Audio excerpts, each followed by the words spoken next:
I think beyond sort of talking, I think bringing together all these people in a no barriers type situation is really important, because it's a bunch of people that are being totally proactive. They're not sitting around and waiting for opportunities to be plopped in their lap. It's people coming together and figuring out solutions that help drive innovation forward. They kind of use adversity not as an obstacle, but as a launching point. So when I face obstacles, I've learned to kind of use those things as fuel to kind of launch myself to the next point. You know, I sense space through my ears. I sense sound vibrations, so I can hear space. When you're up on a summit, you can hear sound vibrations moving through space in an infinite way. It's like you've been swallowed by sky. It's a really beautiful, awe-inspiring sound.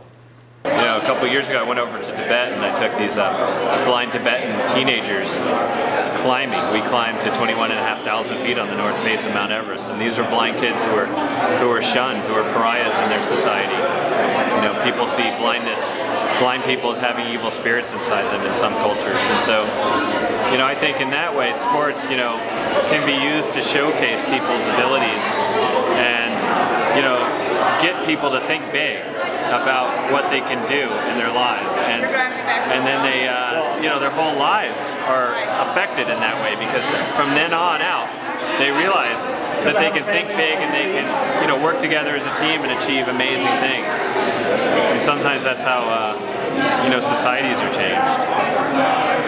You know, we have sometimes I think a challenge in the country, all over the world, where people just feel like they're spectators listening to life go by. We're trying to bring people into the mainstream. You know, people who have traditionally been on the fringe, to bring them into the mainstream and say, hey, don't wait for these ideas.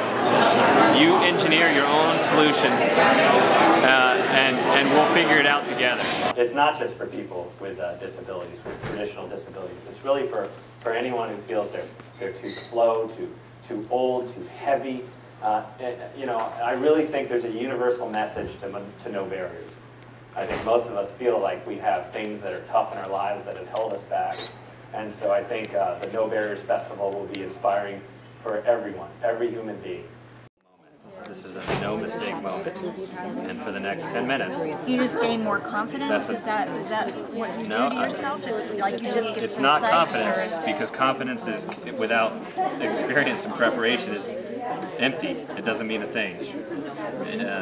So it's not confidence. No, it's preparation where you can take your anxiety and you can transform it into focus and awareness. So it's just taking one thing and using it as fuel to become another thing. And it's so that you just say, okay, this is a moment when I cannot make a mistake. It's not an option, and I'm going to be on my game.